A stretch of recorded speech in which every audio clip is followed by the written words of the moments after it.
What's good, guys? Fantasy Joe back here with our Week 2 running back rankings, half-point PPR as always. If you guys have a different question, PPR, hat standard, something like that, start sits, any of that good stuff, let me know in the comment section down below. I respond to all comments. Make sure you hit that subscribe button. I'll be bringing you guys wide receiver rankings, quarterback rankings, and tight end rankings tomorrow, so stay tuned for those. They'll be dropping soon, as I said. And yeah, we're going to talk running back rankings. I'll preview them a little bit. And yeah, we'll hop right into it. So, we got number 1, Christian McCaffrey against New Orleans. He's number 1 against New Orleans, even a tough matchup because we saw him last week finish as RB1, not even score a touchdown. He's extremely safe. Fire up Christian McCaffrey, even have a tough matchup, obviously. 2, Alvin Kamara against Carolina. 3, Nick Chubb against Dallas. Firing Nick Chubb up so high this week just because I don't think the Cowboys are going to be able to slow him down or that offense very much. Yeah, I'm firing up Nick Chubb with full confidence. Darwin Cook, I have him at 4. A little down, maybe you might be weird seeing Darwin Cook, but I have confidence in him even with the matchup because of volume. Fire him up against Arizona, even though they were able to slow up Derrick Henry in week 1. Najee Harris, strong bounce back week against Vegas. I think I'd be excited to play him, obviously, with that ranking. Derrick Henry at number 6 against Seattle. Aaron Jones against Detroit, another guy I think can have a bounce back. Derrick Henry, I guess, 9-something points, he was fine, but I think he'll, get it going this week against Seattle. Aaron Jones against Detroit, like I said, I think he's due for a big bounce back. Antonio Gibson Thursday night against the Giants. I think he's going to get a ton of volume now that Ryan Fitzpatrick is out and Tyler Heineke is starting on a slow week. Yeah, I expect a ton of volume for Gibson. He's getting that pass-catching work. He looks to be an absolute beast this year. At number 9, I've got Chris Carson against Tennessee. I think another guy who's getting a ton of volume. Jonathan Taylor, we saw him have 6 receptions week 1. Another great sign, but he's facing a tough Rams defense. They let David Montgomery kind of run all over them, but we'll see how it works out for Jonathan Taylor this week. Number 11, another guy I think could have a bounce back this week. Fire him up. I have a confidence in Ezekiel Elliot, even though they're going against the Chargers. I think he'll be good to go. Zach Martin's back. Number 12, David Montgomery against Cincinnati. Looked really good as a runner against the Rams. I expect him to have another strong day against the Bengals. 13, we've got Austin Eckler. The only reason he's this low on the list is because of that hamstring injury. A little bit concerned about him. We didn't see him utilized in that pass catching last week. Hopefully he catches more passes, and if he does in his full go, he's an easy, big-time play this week against Dallas. I'll just be looking at the injury report and paying attention to beat reporters. 14, we've got Joe Mixon against Chicago. Just got a ton of volume week 1.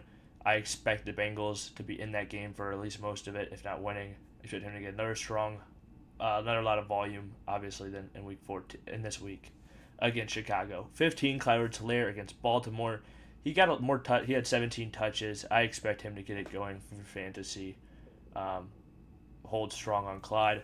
16, we've got Daryl Henderson against Indianapolis. We saw easily the lead back for the Rams last week. I expect him to still be the lead back this next week. They've got a strong offense, meaning he'll hopefully have plenty of opportunities to score. Even though the Colts have a stout front 7, I think they'll be able to get it going. The offense will, and so I'm firing Daryl Henderson up. Deandra Swift against Green Bay. I think he'll have a good game. The Packers didn't look like they could stop anybody last week. The defense has not looked great, and Deandra Swift will most likely be heavily utilized in the passing game, as well as the rushing attack. We saw him and Jamal Williams get a hefty share of targets last week. If they do go down, I think Swift will get a bunch. I think he'll get targets either way. We got Elijah Mitchell for 18 this week against Philly. I'm assuming he's going to be a starter. It's going to be a stick around, wait and see. Maybe check in on Sunday situation with Elijah Mitchell. It could be Trey Sermon. I don't know if Trey Sermon's going to suit up. We'll see when we get there. But whoever's a starting running back for the 49ers, you can definitely start with confidence, if you know who the starter is at least. Damien Harris at 19 against the Jets. He had a ton of volume. Should get a ton of against a tough Dolphins defense last week. He gets that kind of volume this week against the Jets. I expect him to have a strong game for fantasy. At 20, we've got Kareem Hunt in that Houston matchup. I think he'll be able to get it going. Hold up. Kareem Hunt. I don't think he is playing Houston. Or maybe I screwed up Nick Chubb, but we're going to see. Browns schedule. I think he is playing Houston, so then I think I miswrote. Yeah, Austin Eckler's playing Dallas. So Nick Chubb is playing Houston. Obviously a mistake, but fire him up against Houston. Full go. Like I said, it still applies. The reason why I am firing him up, I think they'll be up a lot. I think he'll be getting attempts. Kareem Hunt, I have at 20 because there's a chance he's playing the fourth quarter when Nick Chubb is done, and he'll get carries no matter what. So I've got him as a strong play with both of them facing off against Houston this week. Okay, next up we have James Robinson against Denver. Denver's got a strong defense. That's why he's down here at 21. But he's still a starting running back, and we'll see how involved he is. Hopefully we can see him get that 15 carry, 5 reception game or something like that. But we'll see this week against Denver. They got a tough defense. And I think they'll be in a game. So that's the only reason I have him down here. 22, Miles Sanders. San Francisco 49ers have a tough front, although they were able to get it going last week against Detroit. Was able to run the ball pretty well on them. We'll see how Miles Sanders does this week. I want to see it another week from him.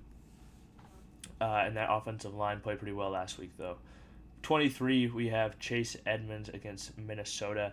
Think he will be evolved enough in the passing game. That's why I have him ranked higher than James Conner, even though James Conner outcarried him last week, which is a good sign for James Conner. I think you can fire him up as well if you need to. But yeah, Chase Edmonds is the back I prefer in that situation. 24, Saquon Barkley against the Washington football team. Thursday night, we'll see how heavily involved he is. It looks like he's going to be on a limited basis again, so that's why he's down here. Ronald Jones against Atlanta. The rumor is he's going to be the starter because he's at the doghouse now. I'm taking the chance that is a true report, that he'll get the lion's share of the work, and that they have a potential for a positive game script against Atlanta. He could potentially get close to 15 carries in that offense. I think he's got a good chance of punching one in if that happens. So I have him at 25. 26, we've got Melvin Gordon.